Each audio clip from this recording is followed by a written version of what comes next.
তবে আল্লামা মামুনুল হক সাহেব কওমি গণনার ওলামায়ে কেরামদের মুরব্বী থেকে বিচ্ছিন্ন নয়। আমি আপনাদেরকে যথেষ্ট পরিমাণ একটা বক্তব্যের উদ্ধৃতি দিয়ে আমি আপনাদেরকে বুঝাই।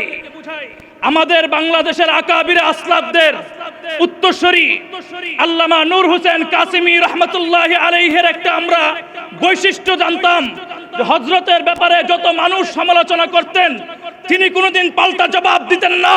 আজকে নূর হোসেন কাসেমী সাহেব নেই বাংলাদেশের মধ্যে, আল্লামা মামুনুল হকের এই বৈশিষ্ট্য আমরা খুঁজে পেয়েছি। হাজারো সমালোচনার ভিড়ে আল্লামা মামুনুল হকের বিরুদ্ধে মুখ খুলেন না। কাজেই আমরা পরিষ্কার বলি, আল্লামা মামুনুল হক সাহেবের এই দলকে জিন্দা করার জন্য তিনার যে উদ্যোগ জুলাই সনদ বাস্তবায়ন করা, সেটাকে বাস্তবায়ন করার জন্য আমরা সমস্ত উলামায়ে কেরাম ঐক্যবদ্ধ হয়ে আল্লামা মামুনুল হক সাহেবের ডানে বামে আমরা সহযোগিতা করে যাব ইনশাআল্লাহ। নাসরুম মিনাল্লাহি ওয়া ফাতহুন কারীব ওয়া বাশশিরিল মুমিনিন।